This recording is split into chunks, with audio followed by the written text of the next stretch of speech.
大家好，欢迎来到爱说啥，我是 Justin， 我是老文的。今天我想跟大家一起来聊一聊关于世界最幸福的监狱。就你的认知来说，监狱是一个什么样的一个地方呢？有两种，怎么讲？一种就是我看电影的时候，他们就是会抽鞭打，然后虐待那些犯人。对。然后另外一种，我知道有那种世界很豪华监狱，然后住的还比我们豪华，对会吗？对，今天我想介绍的这一个监狱呢，是现在被公认为全球最幸福、最人道的一个监狱。那这个监狱呢，是坐落在挪威一个叫哈尔登的地方。其实挪威这个国家呢，他们犯罪率相对来说是比较低的嘛，他们大概每10万人里面呢，就仅有60人是被关在监狱里的。而在美国那边呢，就是平均每10万人呢，就会有655个人是被关在监狱里面的。哦，就大概多了10倍的犯罪率。那当然这个也是跟他们整个社会的体制也有关，但是还有另外一个因素呢，其实就是关于到他们这个监狱是怎么样的去运行的。那这个问题我等一下也会再详细的去解说。挪威这个国家，他们以前监狱制度并不是像今天这样子的，在80年代尾的时候也是发生很多监狱暴乱的事件。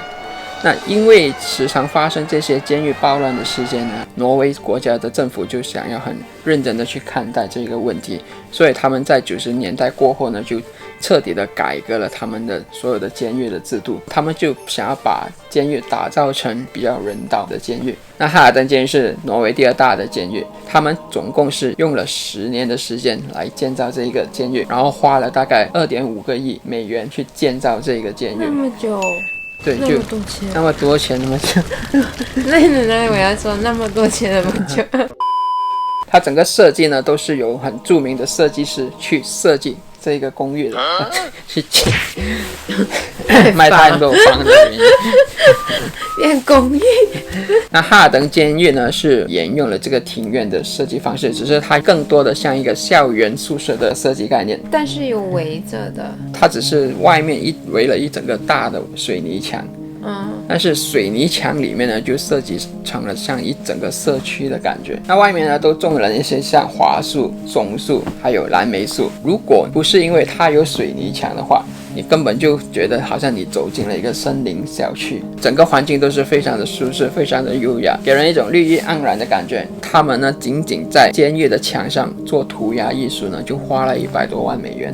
就他们找了当地挪威非常有名的涂鸦艺术家，请他过来在监狱那边的墙上做涂鸦。好有仙气。对，然后呢，他们用的建筑材料呢，也跟一般的监狱是不一样的。一般的监狱呢，他们用的更多的呢是像铁、像水泥这些材料。那这些材料呢，都是属于挡阳光的，所以基本上一般我们看到的监狱都是会比较属于黑暗的。而哈尔登监狱呢，他们用的材料更多是像玻璃啊、木材啊，更多的是让阳光能够透进来，给人家一种很舒服的一个居住环境的感觉。一般我们看监狱呢，都是会有那些铁丝电网的嘛，然后还有那些钢楼去监督这些囚犯的活动。那在哈尔登监狱呢，是没有这种钢楼的，他们就只有这种监控摄像头来监控这些囚犯的活动。而里面住着的犯人呢，也不是什么小儿科的犯人，里面住的犯人呢，都是有杀人犯啊、强奸犯啊、毒贩啊这些，就不是什么你偷东西然后会被关去这个哈尔登监狱的。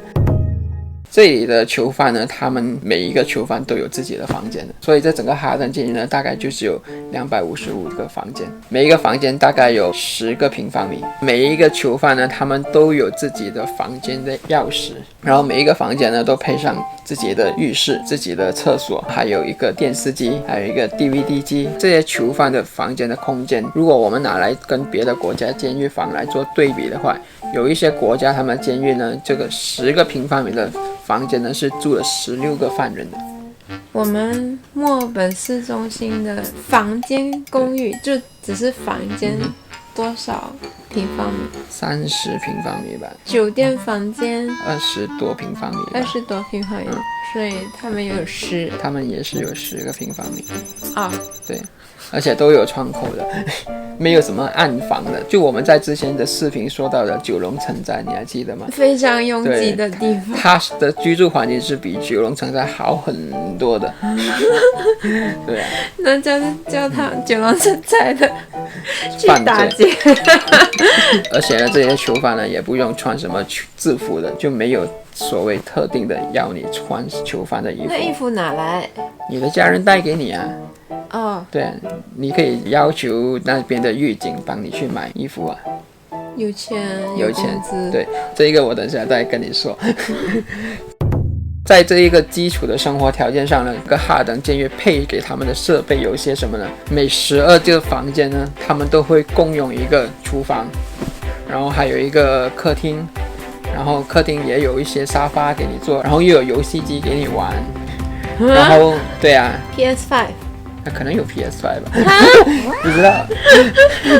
然后还有足球场，然后还有音乐室，然后你也是可以进去录音这样子。还有音乐室，对，还有音乐室，有一些囚犯他们在那边直接是组成乐队了，然后他们是有录制一个电台节目的，然后这个电台节目是每一个月都会在当地的电视台播出的。哈尔登监狱呢也是会有提供1天3餐的食物给你去吃的，那他也非常的鼓励你们去自己煮东西吃。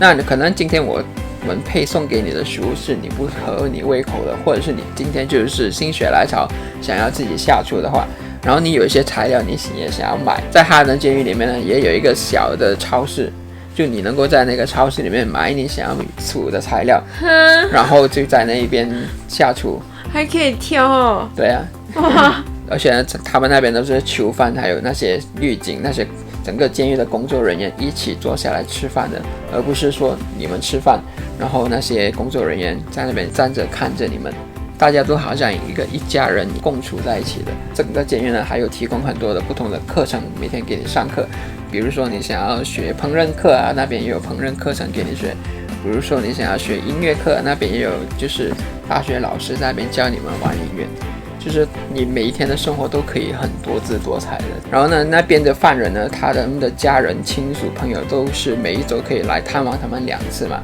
那哈尔登监狱呢，也特地建造了接客房，来让这些囚犯能够跟他们的家人碰面。而且呢，就是如果像是情侣啊，或者是老婆，他们也还提供保险套。那我有请掉。然后其实他们囚犯的房间是从早上7点半开始解锁的，然后到晚上8点呢就是会上锁。只要你愿意每一天从早上8点出来到晚上8点才回到你的房间呢，哈尔登监狱呢还会为你提供$9的收入。奖赏啊？为什么感觉他们还幸福过我拿奖学金去读书的时候？对啊，所以我感觉我拿奖学金去读书的时候，还感觉像监狱度过。对啊，我也是有时间啊。对啊，而且你还要付但我没有奖励2万块，而且你还要付2万块学费。